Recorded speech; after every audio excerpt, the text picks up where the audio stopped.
Hey YouTubers, I'm Jacob, and this is a how-to video for changing out the gasket on an oil pan for a 1970s Ford 400 V8, also known as the 6.6 liter. So when William and I pulled the water pump off, the timing chain cover came with it.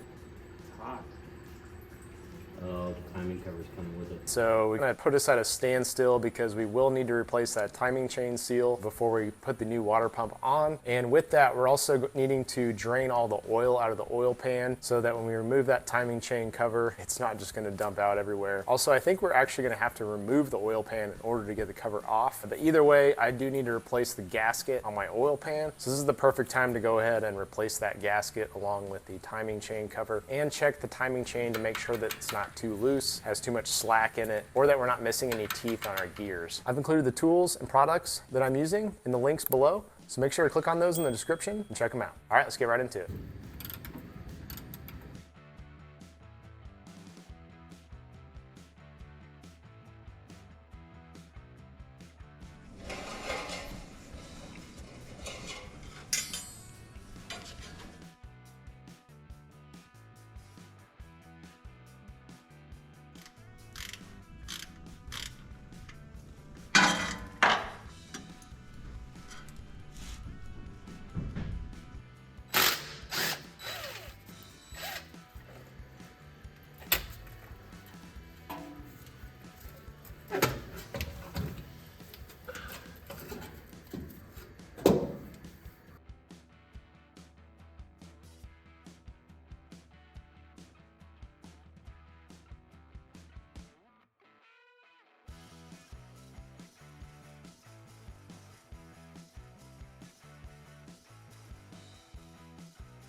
Use like a pry tool here so that I can just kind of get behind it and get it started. Be careful maneuvering the transmission lines around the edge of the oil pan. It helps if they're disconnected at the radiator.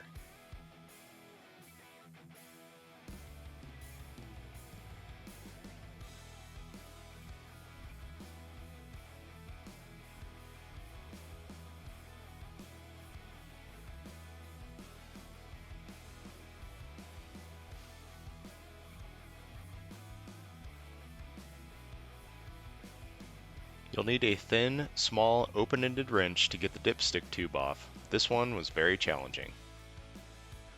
Lift the front end to give the front suspension full drop in order to gain enough clearance to pull the pan out due to the front axle and oil pan pickup.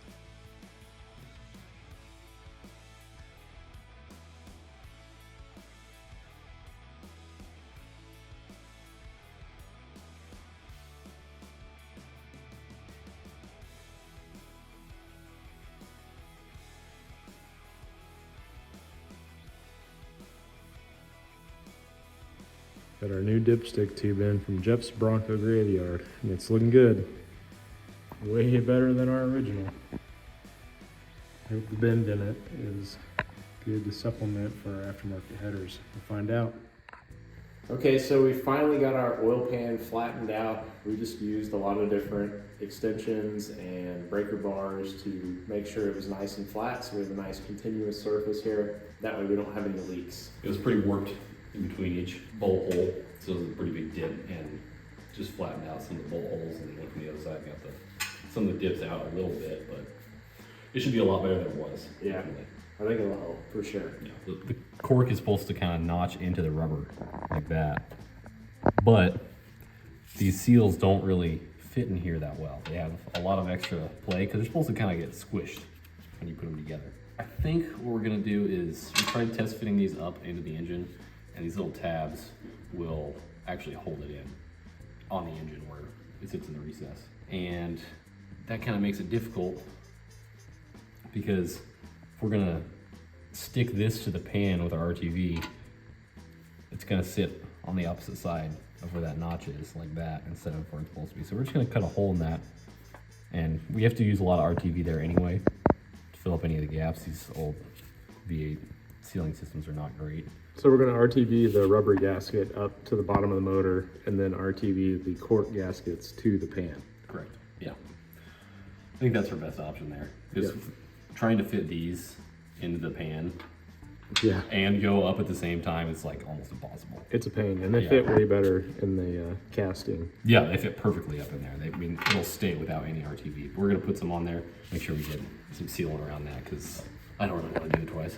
I know you don't. I already tried to do it once, and I failed. After placing the RTV on the gaskets, use the bolts to hold the gasket in place and let it set up for 30 minutes before installing.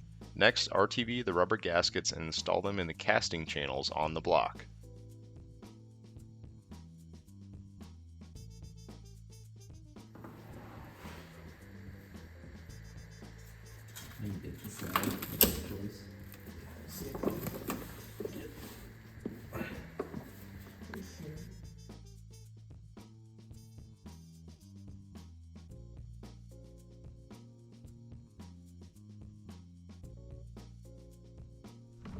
You could actually probably see that better than me on that side.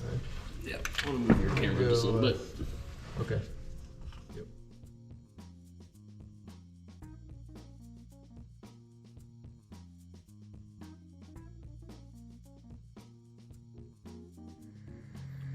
Putting the RTV on the corners for extra sealing between the rubber and cork.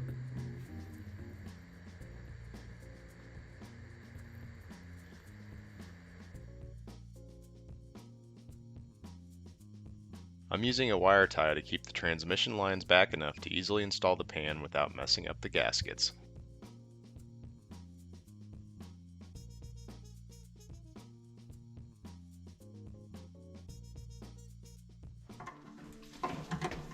There you go. All right, I got 2 bolts in.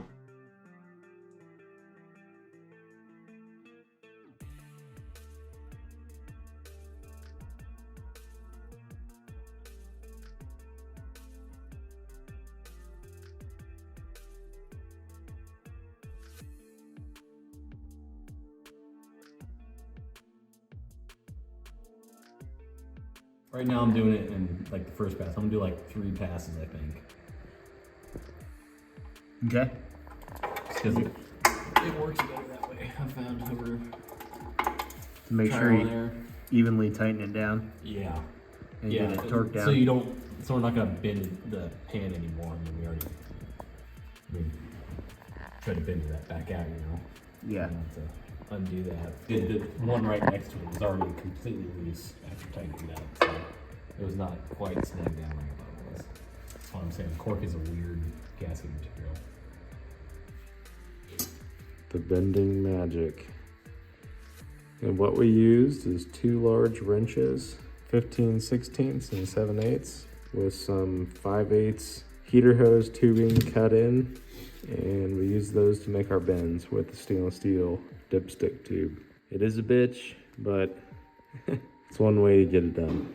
I hope you enjoyed my how-to video. If you liked it, you should subscribe to the channel to check out some of my other videos that I have related to my Bronco, or if you're interested, 2015 F-150. I've included the tools and products that I'm using in the links below, so make sure to click on those in the description and check them out. Thanks for watching.